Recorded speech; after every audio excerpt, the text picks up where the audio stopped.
India is the jewel in Asia's crown. A country of incredible contrasts. Vibrant, majestic, and beautiful.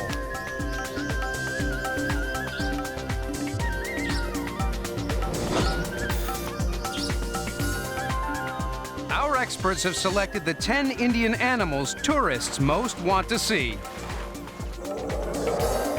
Discover what makes these animals special and how they behave.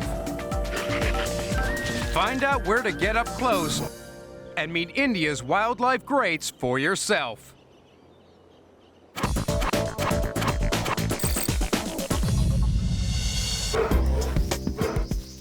First up is the sloth bear, the inspiration for the Jungle Book's Baloo. But this is no cartoon animal. It's one tough bear.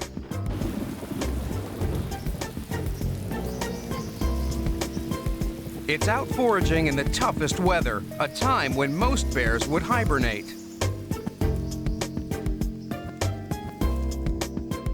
A sloth bear may not look as threatening as a grizzly, but don't be fooled. Corner it, and you're in real trouble.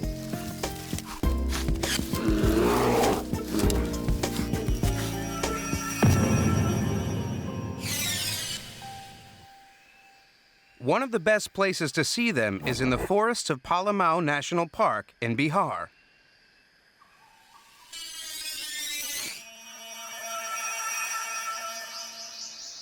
Early explorers called them bear sloths because they thought they hung upside down in trees. When they realized they were wrong, they became sloth bears.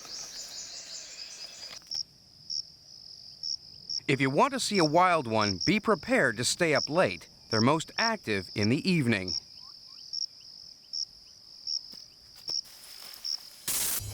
Sloth bears are smaller and shaggier than black or brown bears. They're also more hunched with squatter hind legs. They have a yellow or white chevron marking their chests, similar to the Asian black bear or moon bear. In fact, the moon bear gets its name from the crescent on its chest.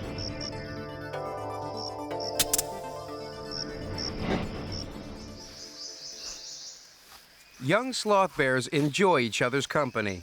They like to play fight.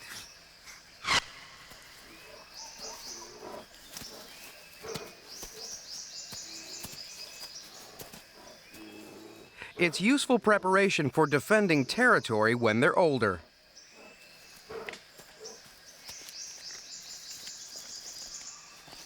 Sloth bears climb with ease, but they prefer to knock honey and fruit to the ground where it's easier to pick up.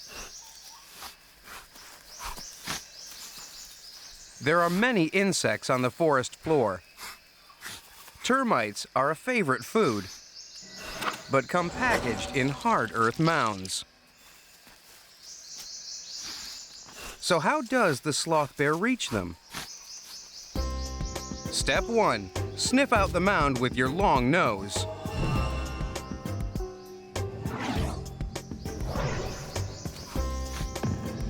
Step 2.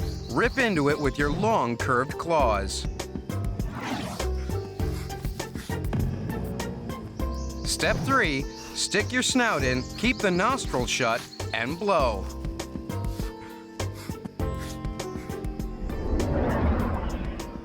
Sloth bears like their termites dust-free.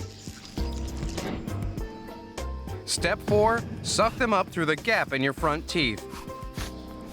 Peeling back your lips helps the termites flood in. Our next wildlife great chooses far bigger prey than ants.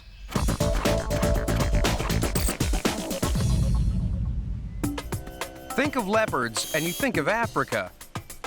But India has leopards too. Almost 10,000 of them.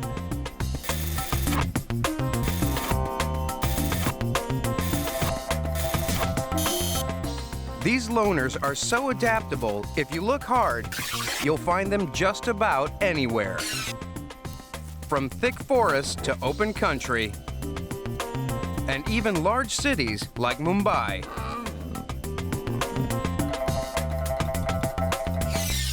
Gir National Park in Gujarat is a good place to spot them. Leopards keep their dens well hidden. 2 to 3 cubs is the usual litter size, and they're born blind and helpless. The female moves dens regularly during the first few weeks to keep them safe from snakes and other big cats. The cubs don't venture out until they're 6 weeks old, when they follow their mother on short trips.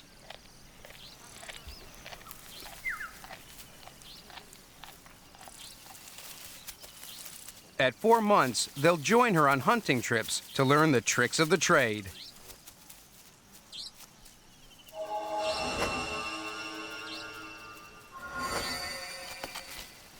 Agile to perfection, the leopard's an adept climber.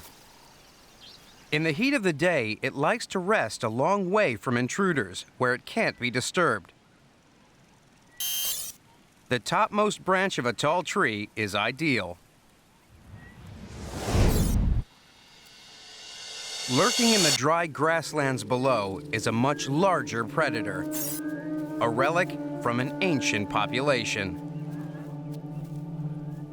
Not many people know there are lions here. This is India's rarest cat. Asiatic lions came from Africa to the Indian subcontinent 100,000 years ago. They once spread over the whole of northern and central India. The only place you'll find them now is in Gir National Park.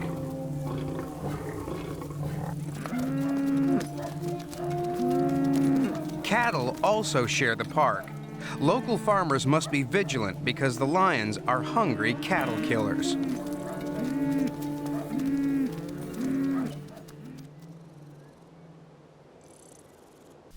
This leopard, however, has other prey on her mind.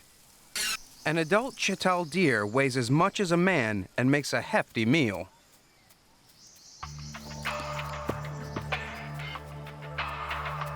She bides her time. The deer can easily spot her in open ground.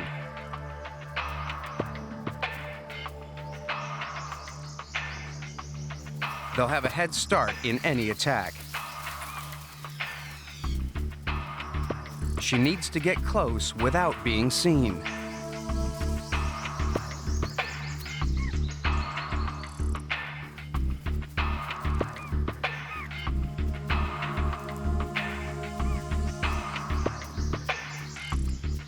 The leopard stalks her prey until she's right up close and takes it by surprise.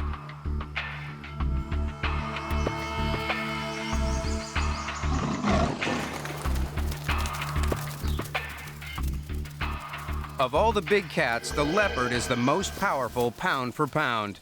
This kill will last her for nearly a week. A leopard is difficult to spot on safari, but it's hard to miss the animal coming up next.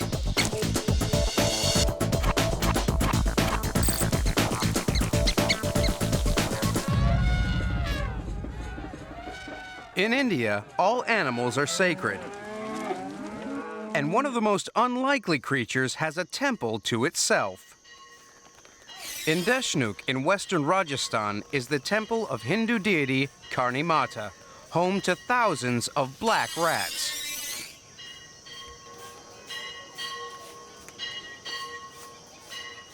The ornate building dates from the early 20th century. The entrance is lavishly decorated with sculpted marble paneling.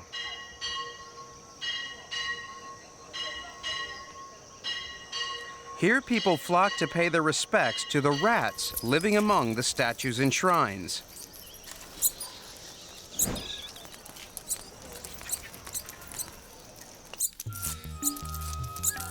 To believers, these are no ordinary rats. They're the embodiment of the souls of the children of Karni Mata.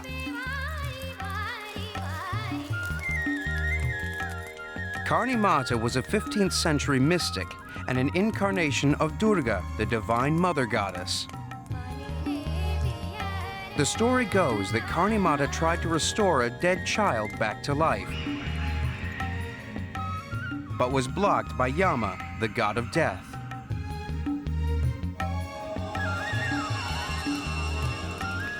From then on, Karni Mata ensured that when any of her people died, they would temporarily inhabit the body of a rat.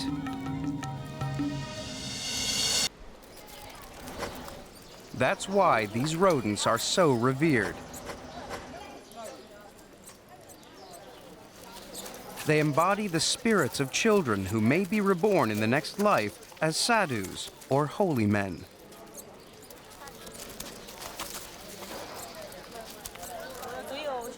Special holes around the courtyard allow the rats private passage throughout the temple. The rats make their nests in the temple walls. Females mate at 3 months old and produce 6 litters a year.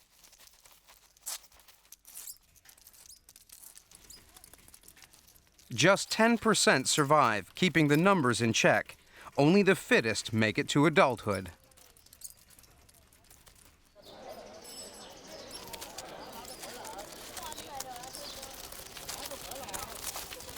The rats have their every need catered for.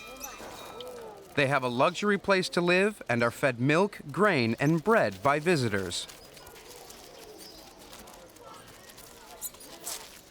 Holy men come every day to share their meals with the rodents. They may not be your ideal dinner date, but it is considered a blessing to eat food drenched with rat saliva.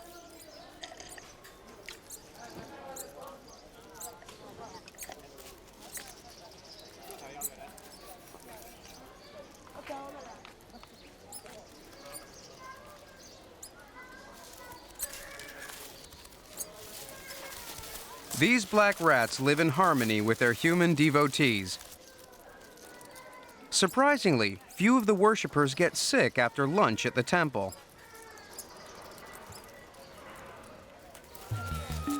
The swarming rodents may not appear divine to some of us, but to many, this is a very holy place, where it's a privilege to get married surrounded by hundreds of uninvited guests.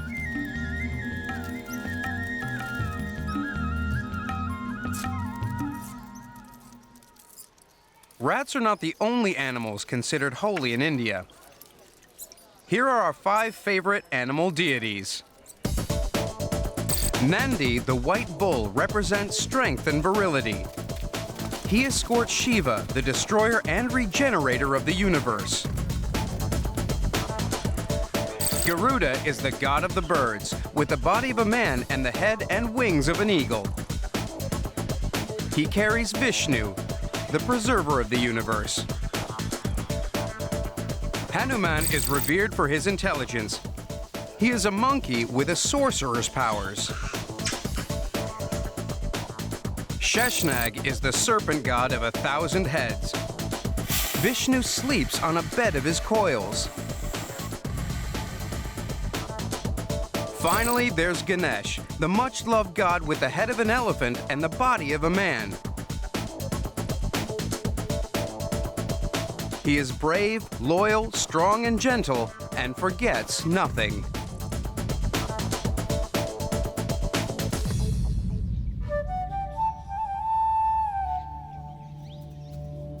Moving from the godly to the regal, meet the antelope of the kings, once a favorite of the Maharajas.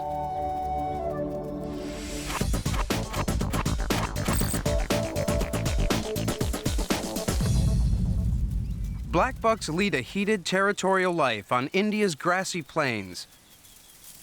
The largest herd is 2,000 strong. You'll find them in Velavador National Park in the western state of Gujarat.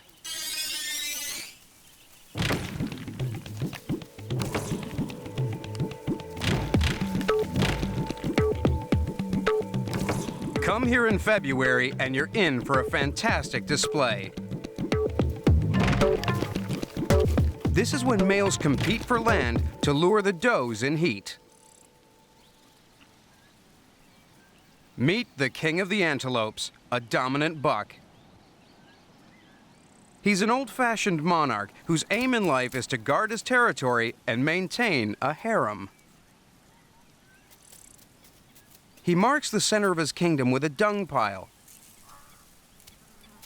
and scent marks the boundaries with a musky secretion from the glands below his eyes.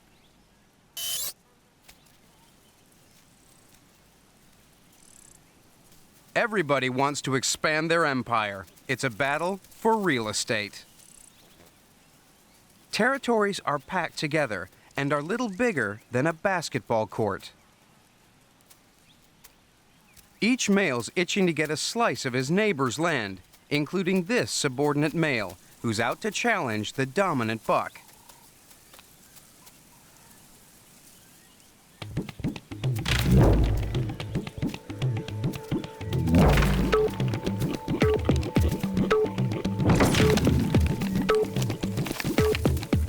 Buck's horns are their best weapon. They develop the spiral shape at age 2. A clash risks serious injury.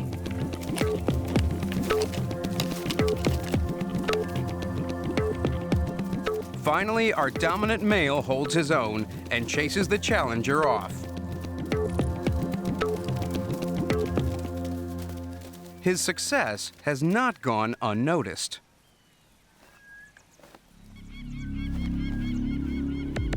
As evening approaches, the black buck are joined by harriers. They dance together in the fading light. Our defeated challenger is badly hurt and barely has the energy to move. That's bad news when Indian jackals are on the prowl.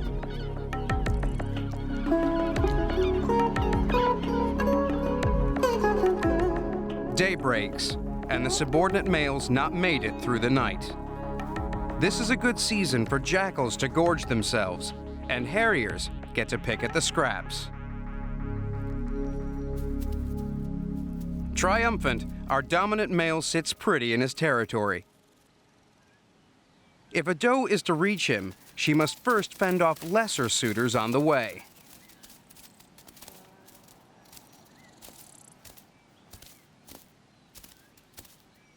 She leaps into the air at the height of a grown man.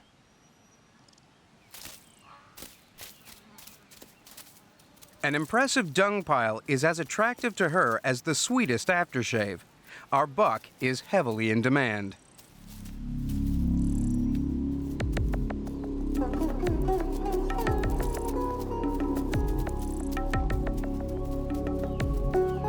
Now the doe's here, she makes the buck work for his date, and he struts an alluring dance.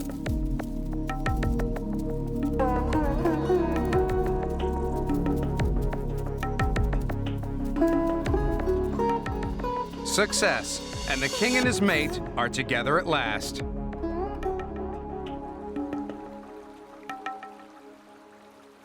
From regal heights to the watery underworld, up next are two giants whose ancestors walked with dinosaurs.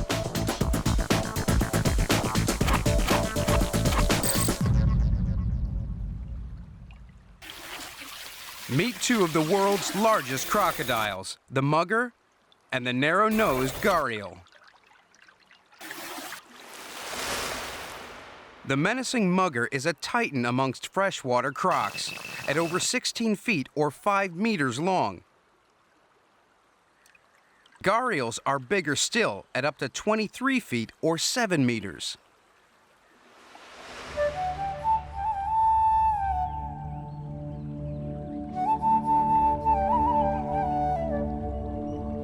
The sun rises over the Ganges.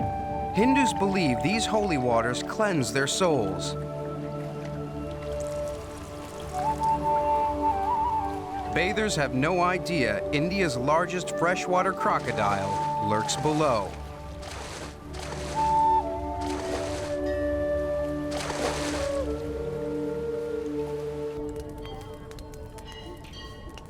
Gharials have been accused of stealing bodies from funeral pyres on the riverbanks, but they don't attack people. They are shy fish eaters. They spend most of their time underwater, revealing only their telltale nostrils and eyes. The gharial's narrow snout is designed to slice through the water. The jaw is lined with up to 110 razor-sharp interlocking teeth.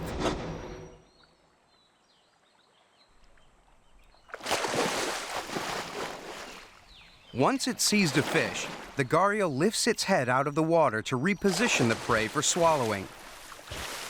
Like other crocodiles, it must eat above the surface to avoid swallowing too much water, or it will drown. It's easy to tell males and females apart. Mature males have a bulbous lump on the tip of their nose, called a gara, or bowl in Hindi. This may seem ugly to us, but to a female, the bigger the bump, the more attractive the croc.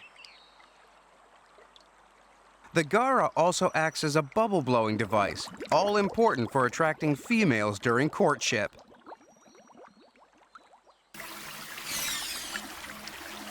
Madras Crocodile Park is the best place to catch gharials.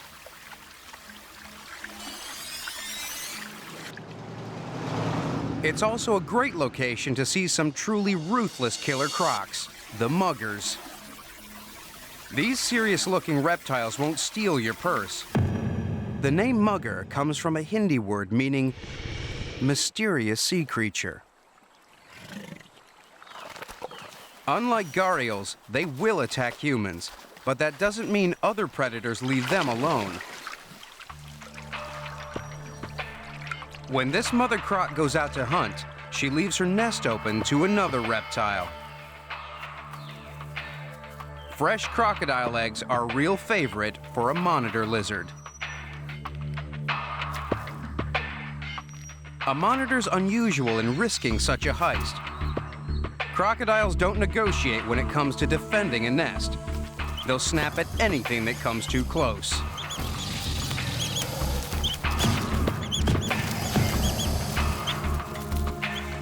They make a meal out of at least one human a year. So don't mistake the smiling mugger for a harmless gharial. Know your crocs before you step in the water. Let's recap on our first 5 Indian wildlife greats. First, we met the bungling sloth bear, who just loves eating termites. Then the elusive leopard, happy in town or country. Next were the black rats, at home in their 5-star temple. King of his own territory was the black buck. And we've just seen India's colossal crocs, the gharials and the muggers. Our next wildlife great is a very unlikely unicorn, one of India's most endangered mammals.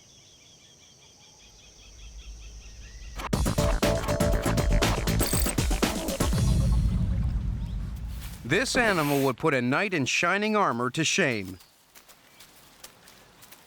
The Asian one-horned rhinoceros is only found in the Indian subcontinent. The best place to see them is Virunga National Park in Assam. Here they share the bathing pools and grassland with elephants, hog deer, and the world's largest herd of wild Asian buffalo.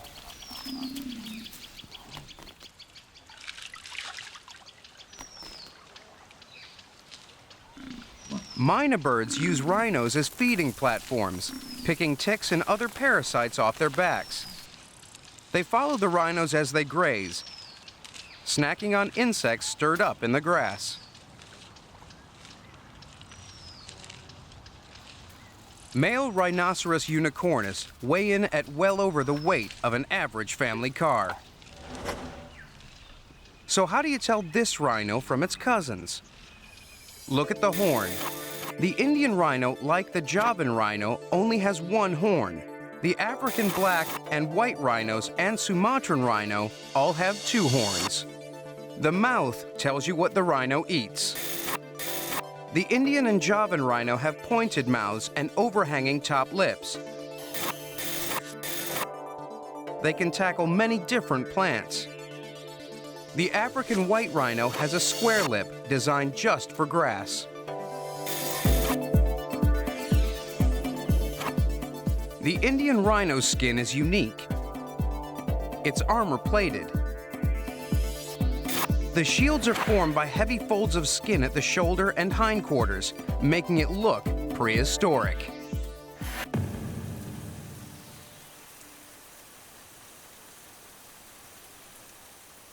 Rhino horn is still sought after in Asia as an aphrodisiac and cure-all.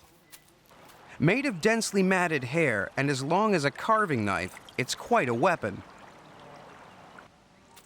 Baby rhinos are born without horns. This 3-day-old calf weighs as much as an adult woman.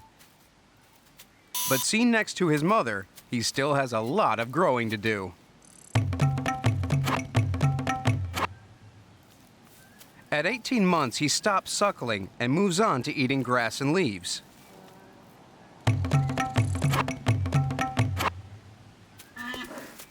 At 3, he feels more secure and finds a friend to play with.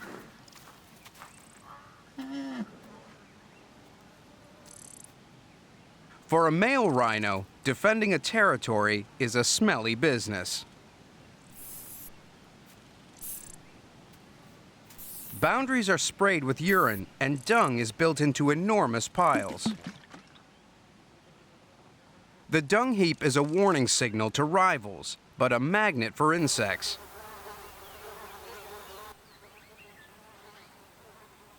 Butterflies drink up the minerals, and birds follow them in. A rhino's nose is sensitive, but his eyesight is lousy. He couldn't see across a street. He may think he's alone in his territory, but he could be sharing it with several subordinate males.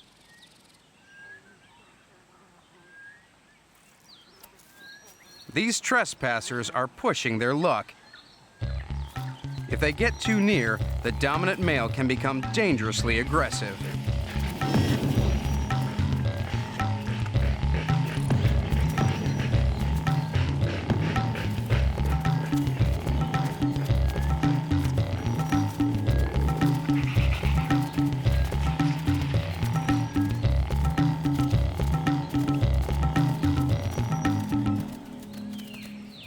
This one's lucky.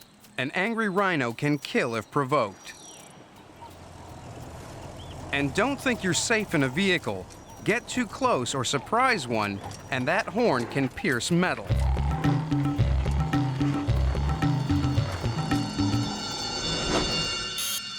At least 2 people a year die from rhino attack.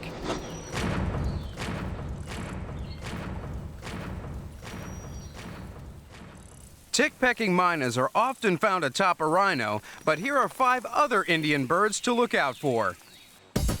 The pied kingfisher stands out from the crowd. It's the largest bird capable of true hovering flight. Spotted owlets, one of the cutest birds around. They come out after dark to feed on insects and rodents. Pallas's fish eagle is a raptor to be reckoned with. Fish, birds, and reptiles are all within its grasp. Elegant Saurus cranes mate for life. Their bond is so strong, they're an Indian symbol of fidelity.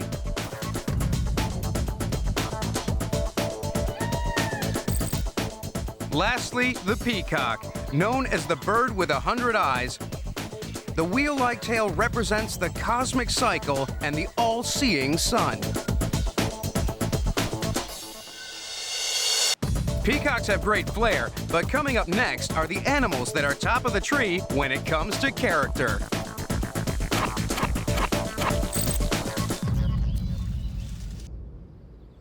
We've chosen 2 monkeys for our Indian wildlife greats, the mischievous macaques and the long-legged langurs. You can catch them monkeying around in Manas National Park in Assam. Welcome to the world of rhesus macaques, where life is full of fun.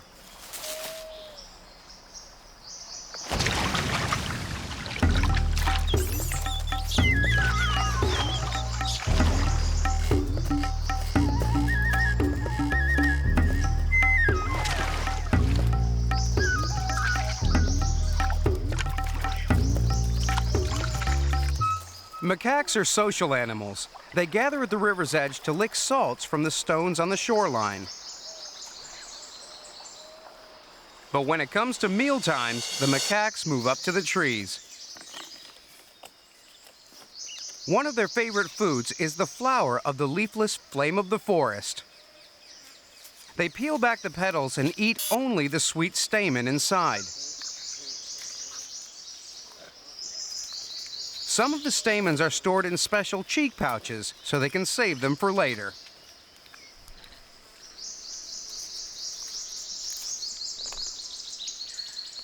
Rose-ringed parakeets join in the feast by licking the nectar. And chital deer vacuum up any fallen petals. There are more agile acrobats in the branches than the macaques, the Hanuman langurs. Langurs have much longer limbs than macaques. Langur means long tail in Hindi, and it's easy to see why. Their tails act as a stabilizer, helping them balance as they leap from tree to tree.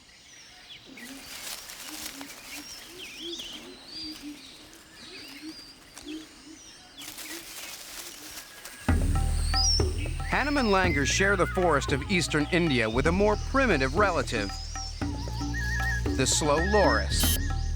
The loris gets its name from a Dutch word for clown. Usually nocturnal, it picks its way along branches looking for insects to eat. It has nails on all but its second fingers, which end in a claw, a useful grooming tool.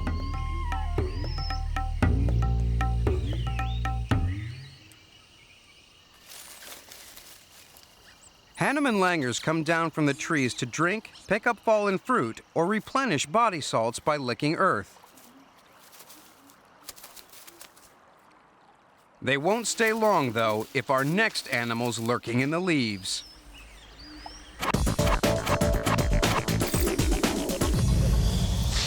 Like it or not, the fascination provoked by this hunter makes it a true wildlife great. Cobras are both feared and revered throughout India. Snakes matter here.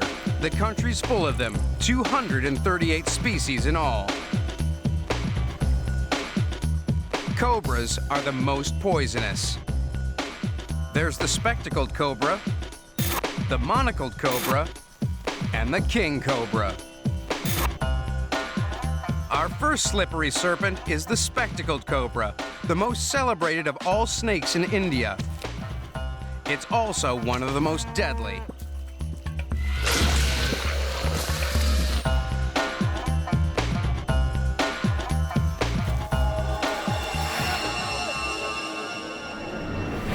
On the 5th of July, in the tiny village of Batashirala in Maharashtra, the villagers celebrate the Festival of Snakes. Cobras are taken to the temple in a grand procession and charmed outside. Cobras are the snakes most commonly used by snake charmers. It's not the sound of the flute that lures the deadly serpent out of its basket. Snakes are deaf. They haven't any ears or even eardrums. The cobra senses vibrations through its skin, muscle, and bones. These vibrations are transmitted to its inner ear. The music is too high-pitched for the cobra to pick up. It sees the movement of the flute as a threat and writhes up to defend itself.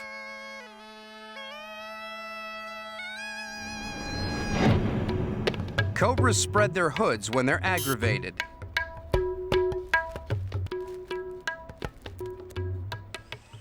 The spectacled cobra flares its hood wider than any other. On the back, it has classic cobra markings. 2 rings mimicking a pair of eyes, fooling predators into thinking it's facing them, so they daren't attack it from behind. Cobras don't always have striking markings. Sometimes they're pure white, like this albino. Cobras are respected so much in India that few people will kill one, preferring to release captured snakes back into the wild. The spectacled cobra has a much shinier sister, with only one circle on the back of her hood. This is the monocled cobra, revered in both Hindu and Buddhist mythology. Buddha was protected from a storm by the cobra spreading its hood above his head. In thanks, Buddha touched the snake and his blessing remained as the mark on its hood. These snakes are not to be trifled with. Each year, thousands of people die in India from cobra bites. However, there is a cure which helps fight the poison. Cobras are milked for their venom, and from this, antivenom is made. In fact, cobra poison has many hidden properties and is even being studied as a potential cure for cancer. Meet India's serpent royalty, the king cobra. Come across one of these in the forest and you've reason to be scared. Stretching further than a New York taxi, this is the longest venomous snake in the world.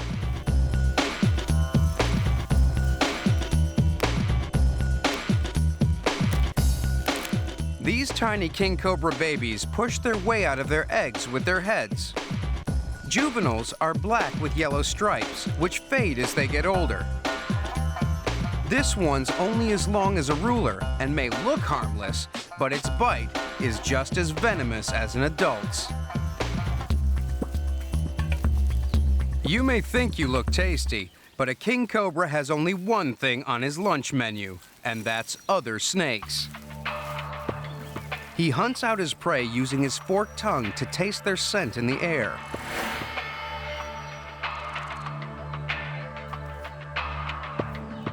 Having spotted his prey, the king cobra strikes fast, aiming for the head. Hunting is a risky business. His venom is lethal, but so is his praise. The cobra sinks in his long fangs, releasing a teaspoon of poison each time, enough to kill 20 men. Within seconds, the victim is paralyzed. Slowly, the cobra swallows down the meal into his long stomach.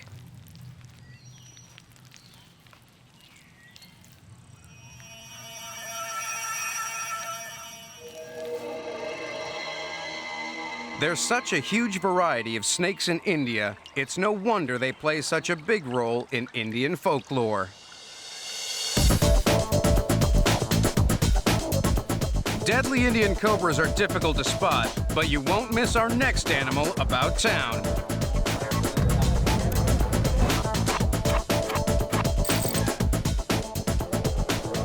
In India, elephants are something special. They were first domesticated at least 3,000 years ago.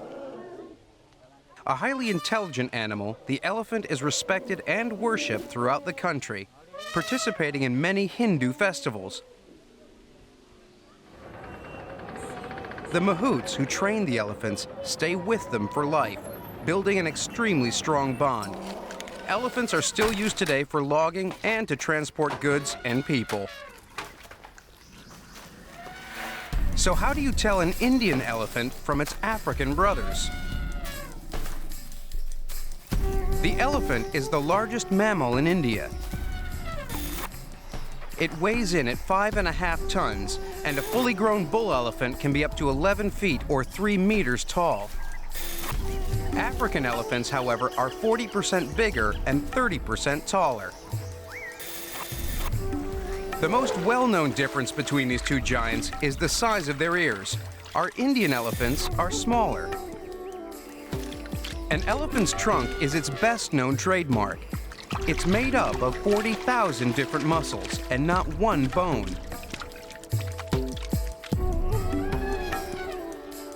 The Indian elephant has only one finger-like projection at the tip of its trunk, rather than two.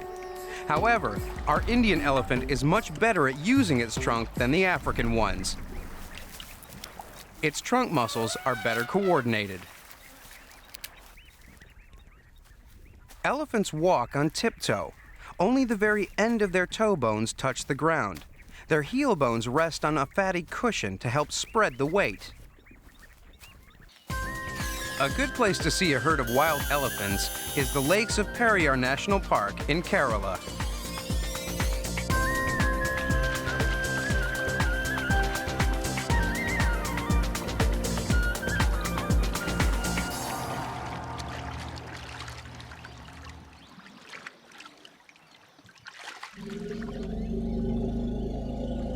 Keeping cool is a major occupation. Fanning the ears is instinctive. Babies can do this from birth.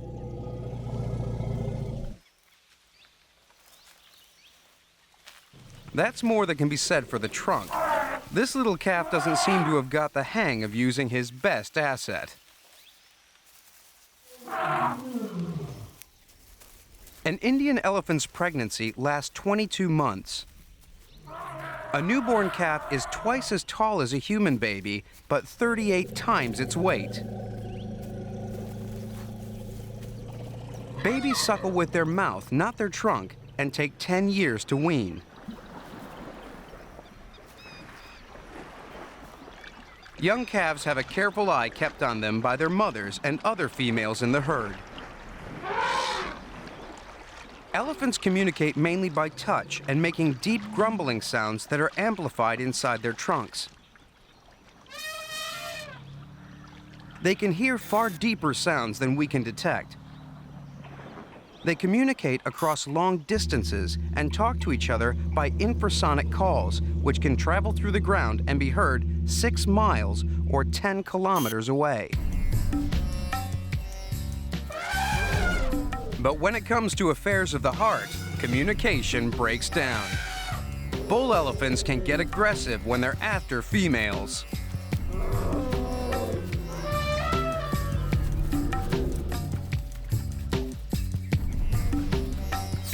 In spite of their occasionally feisty nature, elephants make for a great vantage point on which to discover India. Let's recap on the 9 Indian wildlife greats we've seen so far. Heading the show was the scruffy old sloth bear. Next, we spotted the leopard in the forests of Gir. In Rajasthan, we saw black rats living in the lap of luxury. In Gujarat, we met blackbuck, antelope of the kings. Next were the gharials and muggers, Goliaths among crocodiles. Then, the giant unicorn, the one-horned rhinoceros. High up in the Indian jungle were the macaques and langurs. The deadly dancing cobra has taken our bronze medal. And our penultimate Indian wildlife great is the elephant. Elephants are the only animals that our number 1 would think twice about attacking. This makes them the ideal perch on which to view India's most famous big cat.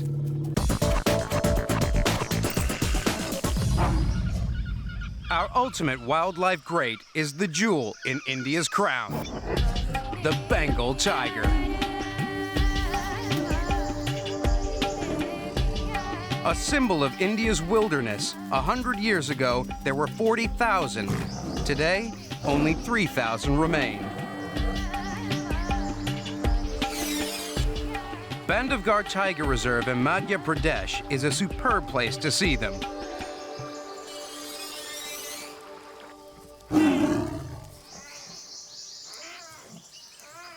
Tiger cubs may be born helpless and blind, but these are India's ultimate jungle predators in the making.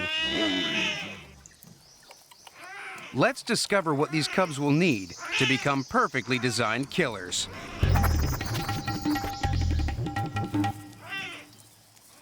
The famous orange and black stripes break up their outline so they melt into the background. It's a perfect coat for a future assassin. The eyesight develops to become piercingly accurate, so they can spot the slightest movement in the undergrowth and zero in on their prey.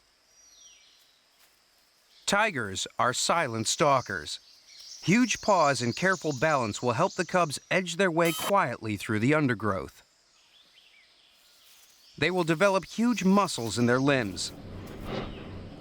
These will give them the power to sprint over short distances.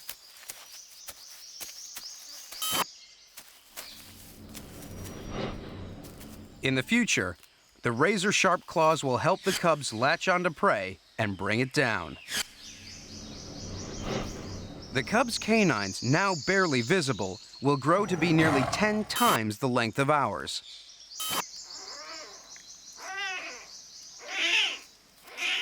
White spots will be used to show aggression. When a tiger turns them forward, it means business.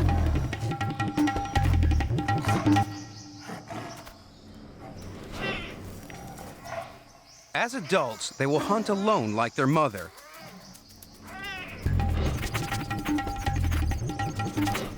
She must kill at least every 3 days to keep her family from going hungry.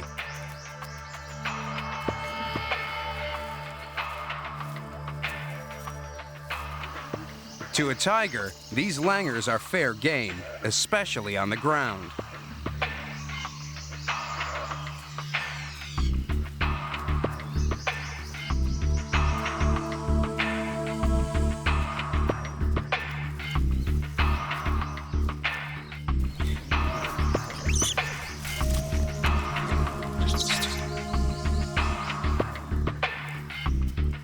Alarm calls are used to alert the troop.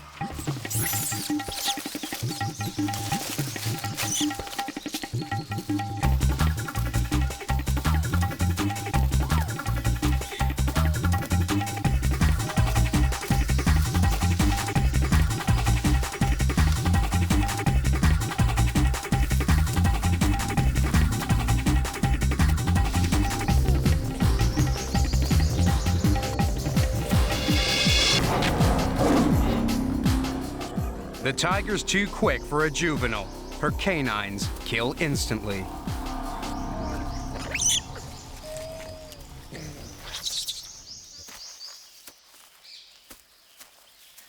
This is a mere snack for the tiger family. The mother will have to kill again soon. With the cutest cubs, the most fashionable coat in the jungle, teeth like daggers, and the art of killing perfected, the Bengal tiger is the pride of India. It deserves prime place amongst our 10 Indian wildlife greats. This is just a glimpse of the best of the wildlife that thrives in India's spectacular landscapes. Look out for these key animals, and who knows what other eastern treasures you might find in this sacred and colorful country.